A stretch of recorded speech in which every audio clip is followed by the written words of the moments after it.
Okay, Assalamualaikum warahmatullahi wabarakatuh. Good morning, my student. Long time no see. Oke, maaf ya lama Miss nggak ngasih materi. So, kali ini kita masuk ke chapter 2 ya. Materi kita kali ini di chapter kedua atau bab 2, yaitu mengenai tentang informasi pengandaian diikuti oleh perintah atau saran sesuai dengan konteks penggunaannya. Perhatikan unsur kebahasaan if dengan imperatif, can, dan should. So, jadi kali ini kita akan membahas kalimat if yang artinya sudah kita tahu ya, artinya jika, ditambahkan dengan kalimat-kalimat penambah selain daripada if clause. Oke, perhatikan. Oke, pada kesempatan kali ini pembahasan kita kan tadi sudah Miss bilang, yaitu tentang if clause. Jadi penggunaan if clause kali ini ada dalam 5 bentuk. Yang pertama itu if clause plus a reminder, yang mana arti reminder itu adalah pengingat ya, lihat nih. Kemudian yang kedua ada if clause plus a suggestion is, yang mana arti suggestion itu adalah saran.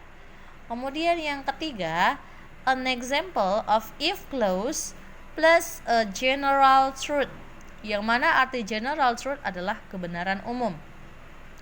Kemudian yang keempat, if clause plus an imperative is. Jadi di sini ada kalimat if clause ditambahkan dengan kalimat imperatif, yaitu kalimat perintah.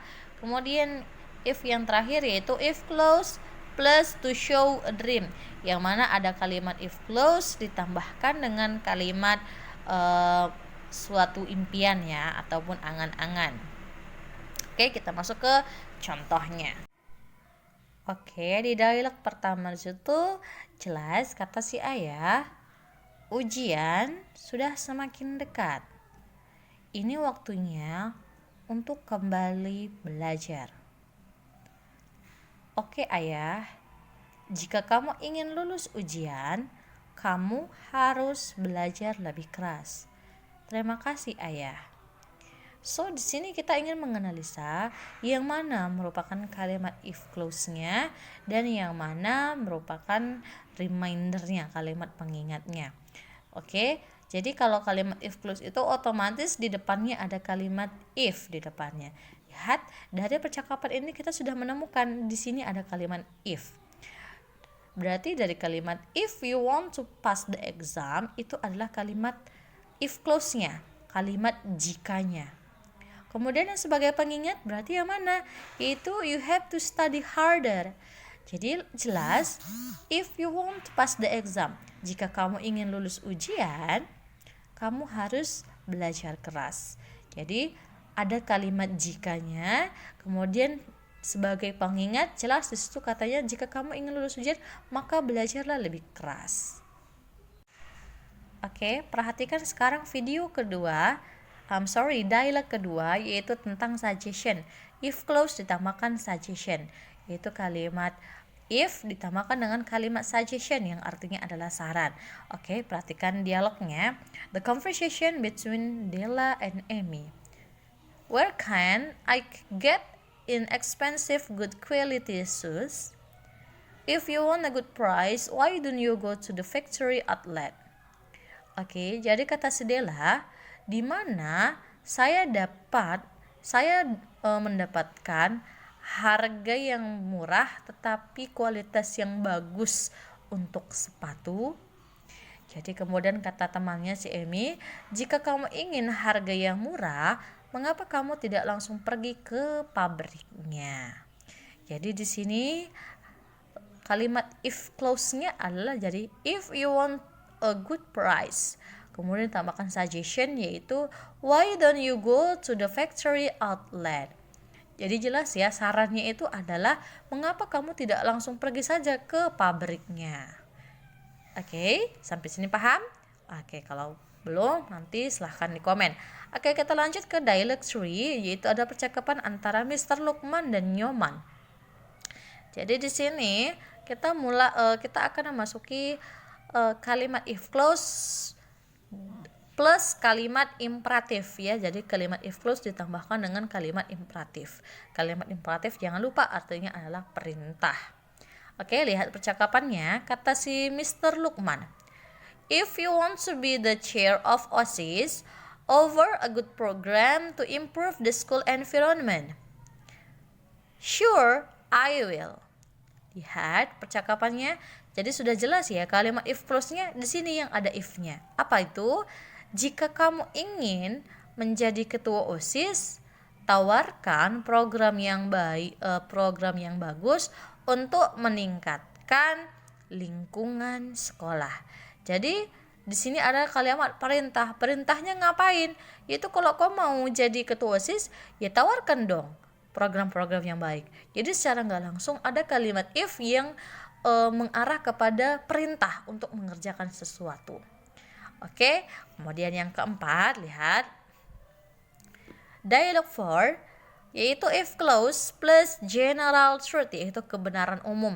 Kebenaran umum itu berarti segala sesuatu yang benar-benar udah nyata ya, fakta, bukan hanya sekedar kata orang, tetapi benar-benar terjadi. Oke, perhatikan di sini ada dialog, the conversation between mom and Etty.